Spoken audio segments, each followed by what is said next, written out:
Hi guys, my name is Borodante, and welcome back to Overpaint. Today's patient is Travis Wilden. Hi Travis. Hello Borodante. I've been following your videos for a few months now, and greatly enjoy them. You've been a great help. Awesome, great to hear that. Thanks for all the wonderful information. I'm a professional artist, and tend to do darker art in my spare time. Me too. I made this painting to experiment with the new techniques, and to represent my anxiety. So do I! I mean, it's been a little while since I did like this type of artwork when I specifically like express my own stuff without like more direct verbal meaning to it. Like there's no direct meaning. This is just a representation of what you feel like when you paint this, sort of. Trying to figure yourself out. So yeah, this is why I like this artwork. I think this is a really cool flashback for myself to that kind of artwork. So what we're looking at is probably like the green human-like guy is a person that the author is relating themselves to.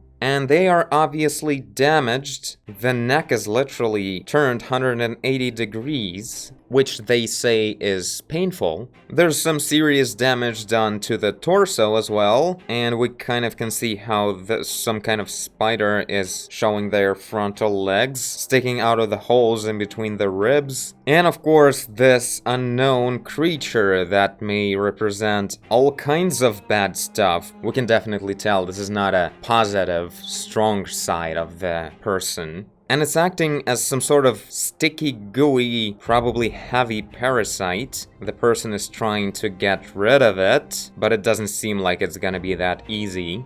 Well, thanks to that whole analysis I just did, I finally found what I really want to change, because we could start with like rendering and maybe changing the background to support the silhouette better, and we'll probably do that, but really, is that a thing you want to change in this kind of artwork? Because this kind of background that is kind of fuzzy, kind of dark and mushy, and the fact that the character is sort of even disappearing sometimes, like their silhouette is sort of not perfectly supported. It may be just the way it needs to be, because this is the way the author feels like. So that stuff is not necessarily a good place to change something, but what I would want to change is probably the pose a little bit, specifically this arm. You know, there's like a story that the person is trying to get rid of this creature, but the second arm is just not doing anything. And it almost feels like at first there was a character, then there were added things, and then there was an idea that maybe the second arm will be trying to get rid of it. But why only the second arm? Only because the first arm was already there, already finished in a different pose. So that feels like the kind of stuff that was improvised, and therefore not every part of the image is supporting this, what seems to be the main action moment of the picture. So I'm thinking we need to change that. We'll give it a try at least. Of course, the problem here is that we're gonna be covering this whole beautiful thing. But what if the arm would be just, you know, here, and there will be like another stretch like this? In that case, it will work, but will kind of look weird, you know, like what kind of pose is that? So, I don't know, we'll see. I kind of like the lighting, but one thing that I would apply my whole borrow rendering to, like I'll think through the fact that the light source is like here, and therefore this area will be the brightest, and specifically these planes will be the brightest because they're directly facing the light source. And in here it will be darker, but overall still somewhat bright, but in here we'll already start getting much darker, simply because we're physically too far from the light source. This wouldn't work if we would be in sunlight, because the sun is infinitely away from us, so this and this distance is pretty much the same thing for sun. But when the light source is really close, like over here, this distance and this distance is already a big deal. And if we support this idea and make the more distant surfaces darker, it will bring us the feeling that we are not in the sunlight or some kind of really big scale lighting like in a mall, but actually in a small, some kind of light bulb that is just really close to us, but the rest is dark, that will bring that feeling of some sort of loneliness or something. Because right now, the whole story is really heavy and all kinds of weird stuff, right? We're digging deep here. But the lighting is so, like, casual. All the characters, like, lit up just evenly. Like, we're in some sort of talk show, or in that sense, it feels a bit off. Like, this arm, I like this arm that it's overall dark, which brings us the idea that there's some limitation to the light source. It's not a flat, huge lighting, but we need to continue that idea in here as well. Also, maybe make a stronger projected shadow from the head over here. It will look cool. So I really like that, but first I'll change this arm and maybe think a little bit on the framing or the background, and it'll be awesome. So let's start.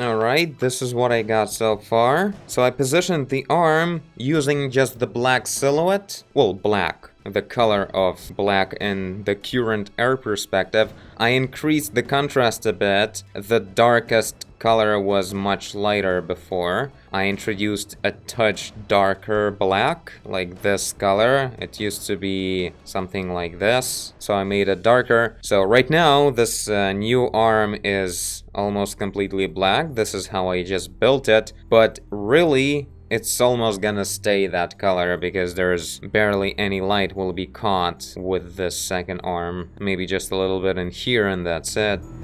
So yeah, I'll also marked in a little bit the way the lighting will be fading away in here, but still more work needed there. Also shading this thing, I'm not sure if it was intentional, like there's a big chance it was, but is this creature supposed to be gray?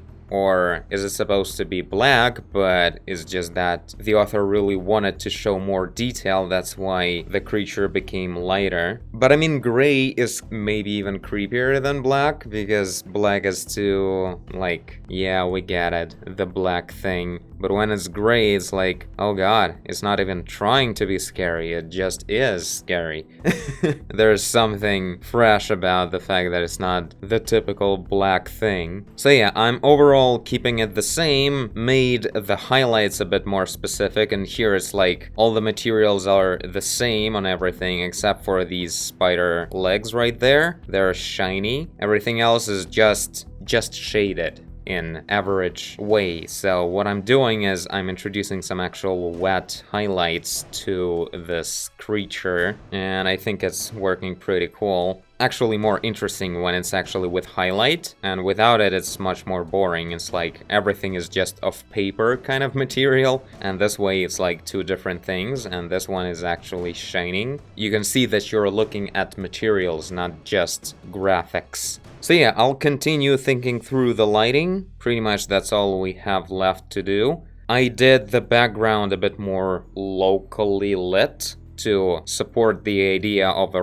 light source somewhere over there. So there's like a fog that is lit the same way the character is lit. Makes sense, and of course we're having much stronger silhouettes because the character is noticeably darker and the spotlight fog trail is a bit brighter at the bottom, just so we would see the character a bit better. But again, that kind of thing, like having a stronger silhouette on the character, is definitely a thing to improve if you're doing a production picture. but if this is a personal artwork and, you know, self-analysis, whatever, maybe it represents the idea better this way than, like, with this less defined background. Everything is more exhaustingly mushy and undefined. That kind of feeling that you have and you really hate it and you don't know how to express it except for, like, painting it this way. That's why many artwork like this is usually a bit like there's something horrific happening, but overall nothing is really supporting it. Everything is a bit too, like,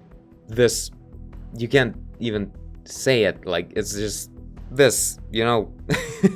So in that sense, it may have been better of a representation of the state of the author, but if we want to make a better picture out of it, so other people would be actually impressed with what we got, then I think it's a really good idea to actually show the silhouette of what's going on much more strongly. Let's continue.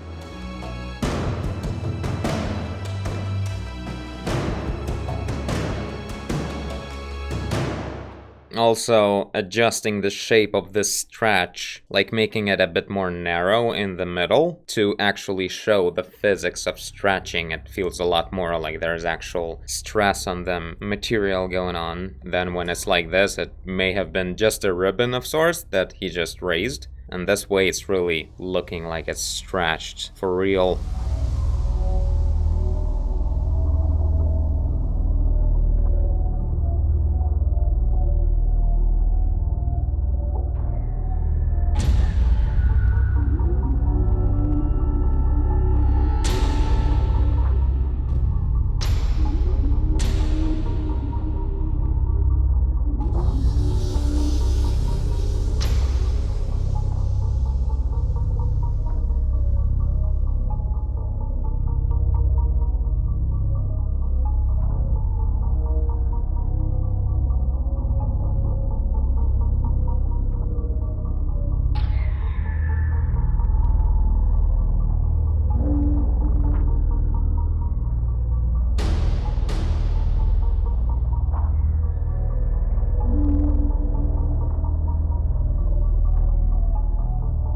Doing some more specific job on the wounds. Deeper shadows, stronger actual red color. Still trying to tone it down. I can see how it's sort of important to not have too colorful details in this picture, so I'm adding a little bit so it would be at least readable that this is actual open wound. And a couple of tasteful highlights to show the material of wet blood or whatever, this meat. Interesting how there's no actual blood in the scene overall. Like, in the original there's like an open wound, but it's like maybe like forever old. As I look at it, maybe I should tone down my red a little bit. Went a bit too strong. Like, even if I want to make it like more present, the meat part, it should be just darker and ever so slightly more red. Just a little bit, not too much, because it just doesn't fit in well. Well, there you go. It kind of feels like a real wound with the couple of highlights that are just at the right places. It kind of feels like something legit.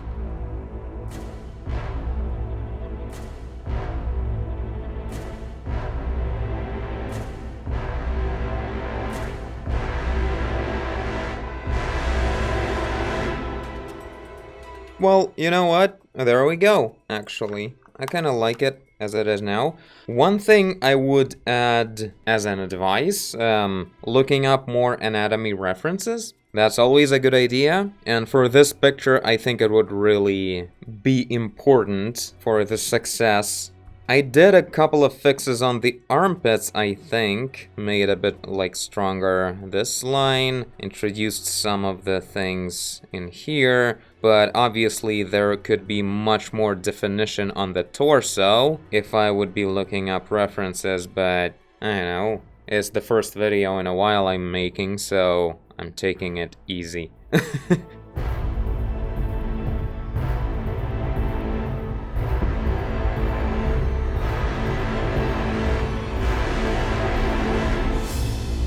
Well, there you go, some kind of hint on these rib muscles and ribs themselves on this side. Already made a much more impressive impression of anatomical torso.